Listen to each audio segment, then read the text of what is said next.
Olá, saudações a todos. Abrindo o mês de abril, está começando o nosso podcast espírita, do Movimento Espírita de Catu, levando o Evangelho até você. Sou Leslie Costa, evangelizadora da Juventude Espírita do Centro Espírita Caminho da Verdade e trabalhadora do Movimento Espírita Catuense. A nossa conversa de hoje vai ser sobre o capítulo 8 do Evangelho, cujo tema principal é Bem-aventurados aqueles que têm um coração puro. E vamos falar hoje especificamente do item 5, pecado por pensamento e adultério. Mas antes de iniciar nossa reflexão, convido a todos a elevar o pensamento ao Mestre Jesus, governador da nossa casa terrena, pedindo a Ele que abençoe a todos com a paz e a serenidade, a compreensão necessária para caminharmos nessa existência, sempre iluminados pelas palavras do seu Evangelho. E a cada passo dado, tendo Cristo como farol, nos elevarmos diante dos olhos de Deus. Iniciando nossa conversa de hoje, vamos refletir um pouco sobre a passagem de Jesus em que ele comenta uma recomendação da lei de Moisés, a qual diz o seguinte: Ouvistes o que foi dito aos antigos, não cometeis adultério. Eu, porém, vos digo que se olhares para uma mulher com mau pensamento, para com ela já cometestes adultério com ela em seu coração. Isto está descrito em Mateus capítulo 5, versículo 27 e 28. Jesus, nessa passagem, ele amplia a moral que foi estabelecida por Moisés nos Dez Mandamentos, em que um dos tópicos é uma das leis é não adulterarás, não cobiçarás a mulher do próximo. E ele diz que não basta concretizar o ato de adultério.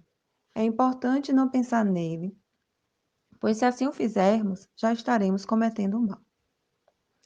Marcos, nesse mesmo tópico, completa, no capítulo 8, versículo 38, dizendo que a palavra adultério não deve ser entendida aqui no sentido de sua acepção própria, mas em sentido geral. Jesus a empregou por extensão para designar o mal, o pecado e todo o mau pensamento. Quando Marcos fala acepção própria, é o que é entendido literalmente, que seria o adultério numa relação afetiva entre um homem ou entre duas pessoas, né? E nota-se que nessa fala, Jesus não restringe a essa questão, né, de relação afetiva entre duas pessoas. Mas na verdade, ele estende a todo pensamento mal que é contrário à lei divina, que é a lei de amor. E toda atitude que vai contra essa lei de amor é um ato que adultera essa lei, né? Assim sendo, não basta a gente frear as atitudes menos dignas diante da sociedade, diante de outras pessoas, se no pensamento damos livre expansão a elas, né? Damos livre expansão a essas atitudes não dignas. E quando isso ocorre, no caso, estamos sendo hipócritas, não é verdade?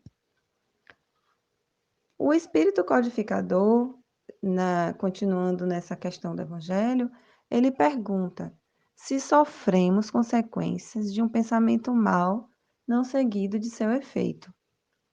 E ele mesmo responde que à medida que a alma empenhada no caminho avança na vida espiritual, vai se esclarecendo, vai se despojando das imperfeições, de acordo com a boa vontade, em virtude do uso adequado do livre-arbítrio.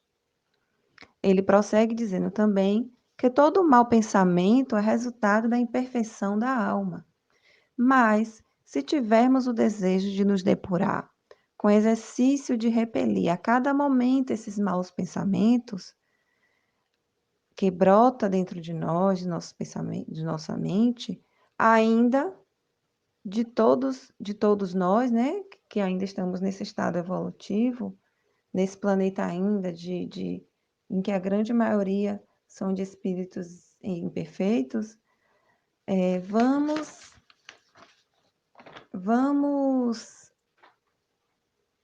vamos encontrar, então, à medida que formos exprimindo essa vontade de expelir com essa energia, né, esses maus pensamentos.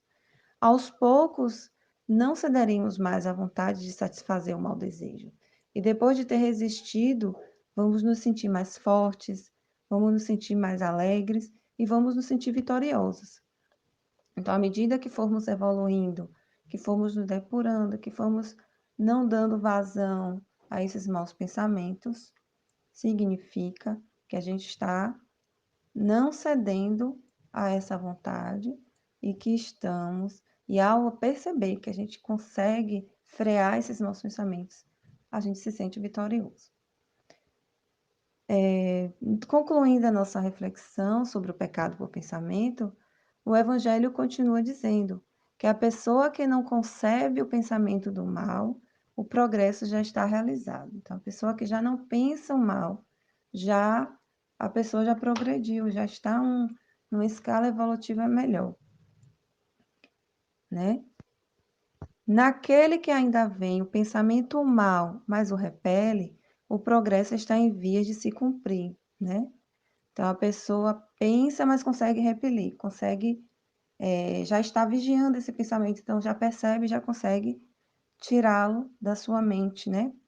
E naquele que continua a produzir tais pensamentos e se compraz nele, o mal ainda está nele com toda a força. Então, se a gente produz esse pensamento e se a gente se delicia nesse pensamento, sente prazer naquele pensamento, a gente ainda tem um mal no nosso coração, ainda estamos dentro de todo do estado evolutivo imperfeito com toda a nossa força. E acreditando na justiça de Deus, a gente sabe que ele vai considerar todas essas diferenças na responsabilidade dos atos e dos pensamentos do homem. Aí eu pergunto, diante de todo esse exposto, em qual estágio a gente ainda está, né? Vamos refletir sobre isso. Se a gente ainda pensa e se compraz, se a gente já consegue perceber e repelir, ou se a gente já não pensa, já progrediu, já tem um coração bom e que não tem mais não comete mais esse adultério, entre aspas. Então, encerrando o nosso podcast de hoje, vamos rogar ao Pai discernimento, coragem, usando sempre da oração para vigiar e repelir os maus pensamentos. Fazer bom uso do nosso livre-arbítrio, para assim termos condutas e também pensamentos dignos, seguindo nessa caminhada, purificando nosso coração e nos mostrarmos dignos diante de Deus. Que Jesus nos abençoe. Até breve.